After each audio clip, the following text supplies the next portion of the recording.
Can Black Americans trust the COVID vaccine? This is a crucial question that will impact the future health of our African American community. And not just the African American community. When it comes to the pandemic, the fates of all communities are truly interconnected. My name is Curtis Chang. I'm a former pastor who now teaches other pastors as a seminary professor. And my name is Iheoma Umez-Eronini. I'm a church leader and community activist. Curtis and I have been friends for many years. Together, we want to make the case that Black Americans can indeed trust the COVID vaccine. And this is good news for both the African American community and the rest of society. Curtis will begin by giving some key background, and I will come back to explain why we believe Black Americans can trust the vaccine, and in fact, are leading the way for the rest of society. Thanks, Iheoma. Now, any community's willingness to take the COVID vaccine depends greatly on whether that community trusts the health agencies encouraging vaccination. We're going to take the vaccine only if we trust the agencies telling us that this vaccine is safe and effective. Now, most communities in the US have little reason to distrust the agencies overseeing vaccination. The CDC, the FDA, the NIH are recognized agencies with proven track records of serving the public. They're not perfect, of course. Like any human organization, they have their flaws. But with most communities, these institutions have proven to be trustworthy. But the African American community does have legitimate historical reasons to distrust the leading health agencies. This is because the past history of these agencies has been tainted by more than just the kind of flaws that should be expected in any human organization. Instead, American health agencies have been tainted with institutional racism. Institutional racism is different from ordinary organizational flaws because it breaks trust with a particular community.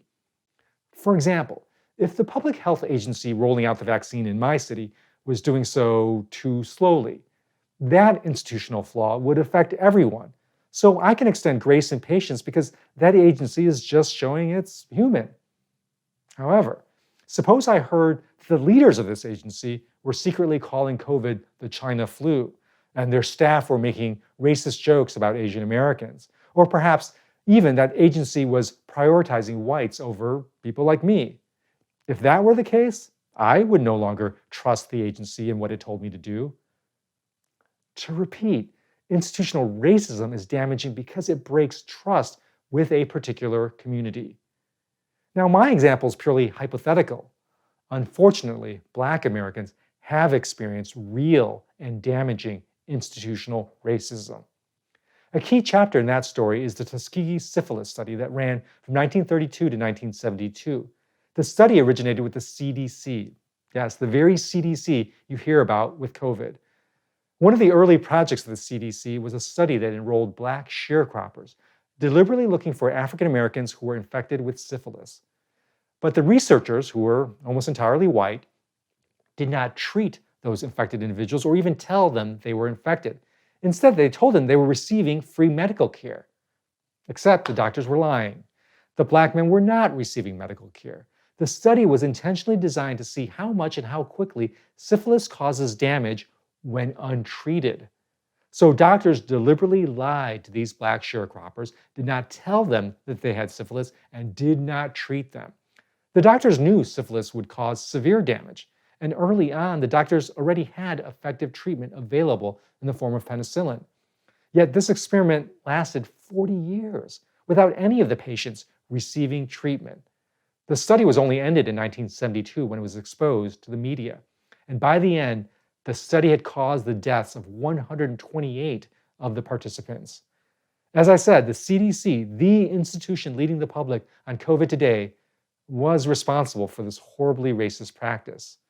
And there are other examples of racism by the government and the medical establishment that have caused the African American community to naturally distrust the system. And this in turn has led to their distrust of the COVID vaccine. So, what's supposed to happen when trust has been broken like this by institutional racism?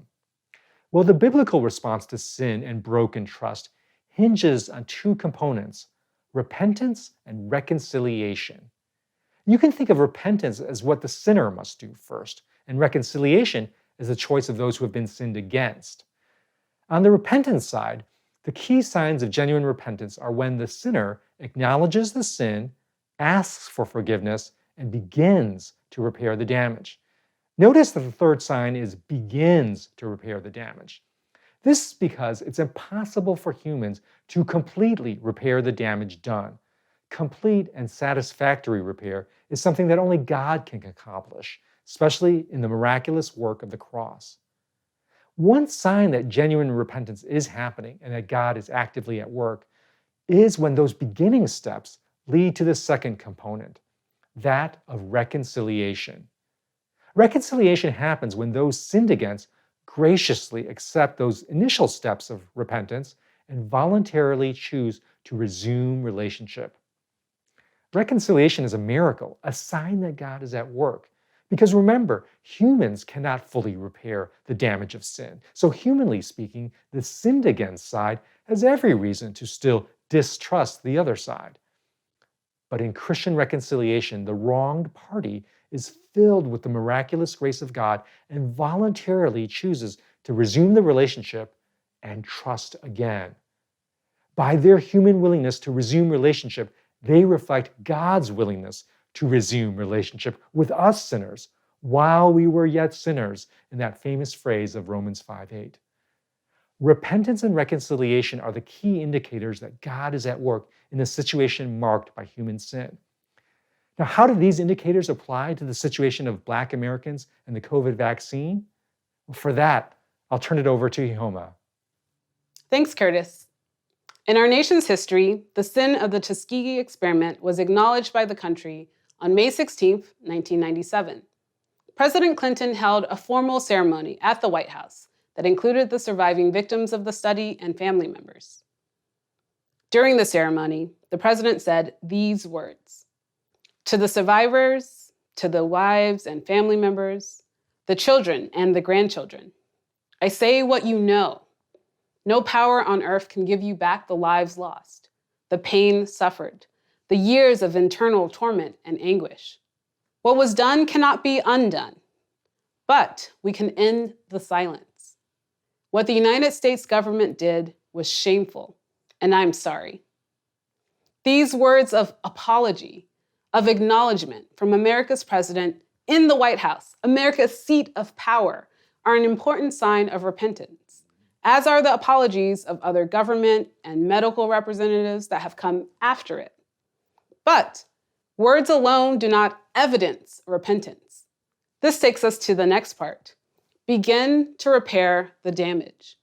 Actions of repair make true the words of apology. For all the living survivors of the Tuskegee study, the US government gave lifetime medical services and burial services. Over the years, that initial repair was expanded to include widows and offspring.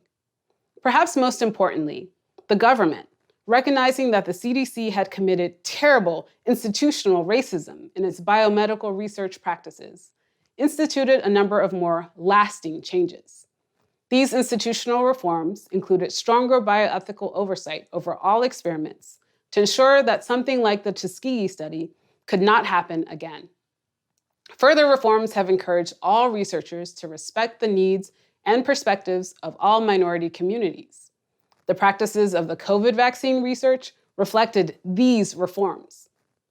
And all of this takes us to today and the question of reconciliation. One of the most powerful signs of reconciliation is the leadership of Black researchers, trial volunteers, and government officials in the development and approval of the COVID vaccine. Most prominent among these is Dr. Kizzmekia Corbett, the scientific lead for the messenger RNA vaccine development program. mRNA is the core science underlying both the Moderna and Pfizer vaccines. In fact, because Dr. Corbett had been studying this specific type of vaccine development for years, she was able to provide the mRNA sequence to Moderna that served as the basis for their vaccine.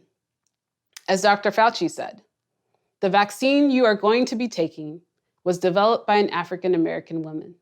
That is just a fact." Other researchers like Dr. Christopher Barnes, Dr. Michael Johnson and Dr. Tamika Suber have pioneered research on both the vaccine and treatment of COVID. In addition to researchers, other people of color have made important contributions by volunteering to participate in the trials. People of color made up 37% of the Moderna vaccine trial and 23% of the Pfizer trial, ensuring that the vaccine is safe and inclusive of all our communities. Dr. Chris Purnell is a physician who entered the Moderna trial to honor her father who passed away from the virus. Dr. Purnell was an early advocate, writing and speaking about the virus's devastating impact on people of color. She credits her father's influence as an apostle of science, her characterization of his twin passions of faith and science. Other Black doctors, as well as 2 HBCU presidents, also volunteered for the trials.